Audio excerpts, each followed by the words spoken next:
A beautiful winter morning, a slight breeze picking up, of course, the flutter in the flag and also the spirits of everyone here. देश के 76वें गणतंत्र दिवस के अवसर पर माननीय प्रधानमंत्री श्री नरेंद्र मोदी ने श्रद्धा सुमन अर्पित किए राष्ट्रीय समर स्मारक पर और इधर रायसीना पहाड़ी पर स्थित भव्य राष्ट्रपति भवन से देश की राष्ट्रपति माननीय श्रीमती द्रौपदी मुर्मू और इस वर्ष के गणतंत्र दिवस के हमारे खास मेहमान इंडोनेशिया के राष्ट्रपति श्री प्रबोवो सुबियांतो के साथ समारोह पूर्वक प्रस्थान करेंगी कर्तव्य पथ की ओर। गणतंत्र मंडप राष्ट्रपति भवन का भव्य हॉल है, वहां से माननीय राष्ट्रपति महोदया प्रस्थान कर रही हैं। राष्ट्रपति महोदया के सैन्य सचिव मेजर जनरल रंजीत सिंह मनराल उनके ठीक पीछे बाईं ओर हैं और दाहिनी ओर राष्ट्रपति के उप सैन्य सचिव ग्रुप कैप्टन अभय अरुण फंसलकर। राष्ट्रपति महोदया के एडीसीज भी सधे कदमों से आगे की ओर बढ़ते नजर आ रहे हैं। दाहिनी ओर हैं लेफ्टिनेंट कमांडर सानिल उमेश पारुलेकर और बाईं ओर मेजर अविनाश छेत्री। देश की राष्ट्रपति माननीय श्रीमती द्रौपदी मुर्मू, उनके साथ इस वर्ष के गणतंत्र दिवस के मेहमान इंडोनेशिया के राष्ट्रपति श्री प्रबोवो सुबियांतो, राष्ट्रपति के सैन्य सचिव मेजर जनरल रंजीत सिंह मनराल, राष्ट्रपति महोदया के ठीक पीछे दाहिनी ओर और बाईं ओर राष्ट्रपति के उप सैन्य सचिव ग्रुप कैप्टन अभय अरुण फंसलकर। राष्ट्रपति महोदया को और मुख्य अतिथि को राष्ट्रीय सैल्यूट प्रदान किया जाएगा प्रेसिडेंट बॉडीगार्ड के द्वारा।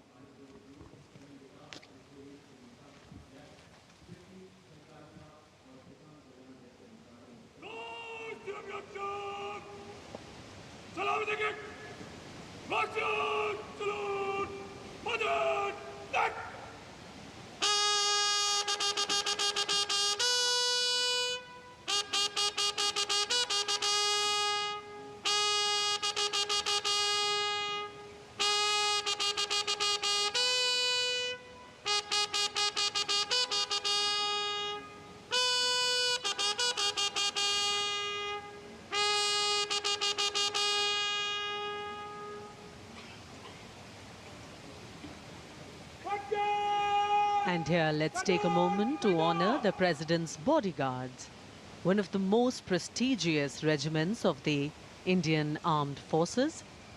This elite cavalry unit, steeped in history and tradition, stands as a symbol of honor and pride. And here arrives the historic buggy.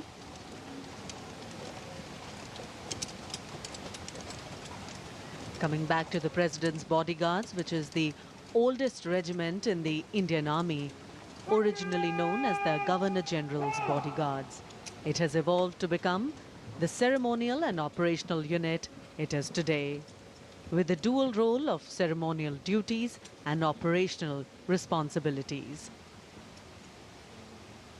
The President's bodyguard is not just a symbol of grandeur, but also of readiness and valor. Dressed in their immaculate ceremonial attire, complete with vibrant turbans, they ride their magnificent steeds with unmatched grace and discipline. Their iconic presence at state ceremonies, including Republic Day, adds to the grandeur of the event. देश की सेनाओं की सर्वोच्च commander Bharat की राष्ट्रपति माननीय श्रीमती द्रौपदी मुर्मू और इस वर्ष के 76वें गणतंत्र दिवस के मुख्य अतिथि इंडोनेशिया के राष्ट्रपति श्री प्रबोवो सुबियांतो पारंपरिक बग्घी में विराजमान हो चुके हैं और समारोह पूर्वक राष्ट्रपति महोदया का काफिला कर्तव्य पथ की ओर प्रस्थान करेगा, जहां पर गणतंत्र दिवस की मुख्य परेड का आयोजन हो रहा है। राष्ट्रपति के अंगरक्षक, घुड़सवार अंगरक्षकों की ये रेजिमेंट भारतीय सेना की सबसे वरिष्ठ रेजिमेंट है। इस रेजिमेंट के लिए ये गणतंत्र दिवस खास तौर पर पिछला वर्ष बहुत खास रहा था, क्योंकि प्रेसिडेंट बॉडीगार्ड ने वाराणसी में 1773 में अपनी स्थापना के 250 साल पूरे होने का जश्न मनाया था। राष्ट्रपति महोदया का काफिला रवाना हो रहा है राष्ट्रपति भवन के भव्य प्रांगण से। राष्ट्रपति के अंगरक्षकों को राष्ट्रीय ध्वज के साथ पूरी शान के साथ आगे बढ़ते हुए देखा जा सकता है।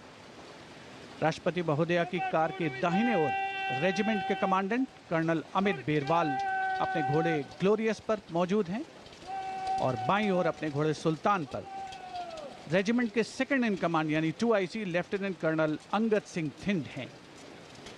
राष्ट्रपति जी की बग्गी की अगुवाई अपने घोड़े लॉन्ग स्ट्राइड पर नायब रिसालदार जितेंद्र कर रहे हैं। जयपुर कॉलम के आसपास पहुंचता हुआ राष्ट्रपति महोदया का काफिला कुछ ही समय के उपरांत कर्तव्य पथ पर पहुंचेगा। और इधर कर्तव्य पथ पर सलामी मंच के सामने दुनिया के सबसे बड़े लोकतंत्र के प्रधानमंत्री श्री नरेंद्र मोदी का आगमन हो रहा है। गणतंत्र के 75 वर्ष, संविधान के 75 वर्ष, हमारा गणतंत्र दिवस समारोह और आगमन कर्तव्य पथ पर प्रधानमंत्री श्री नरेंद्र मोदी का।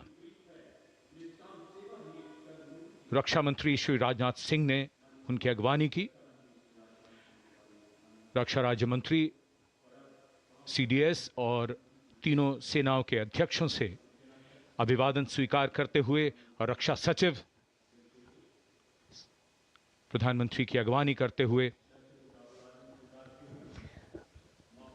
So this saluting base on either side is flanked by 2 VIP enclosures where cabinet ministers, members of parliament, foreign dignitaries, senior members of the judiciary and other special invitees are seated. Well, it's customary when the Prime Minister arrives here. He greets people seated on either side, goes up to them, meets them, interacts with them.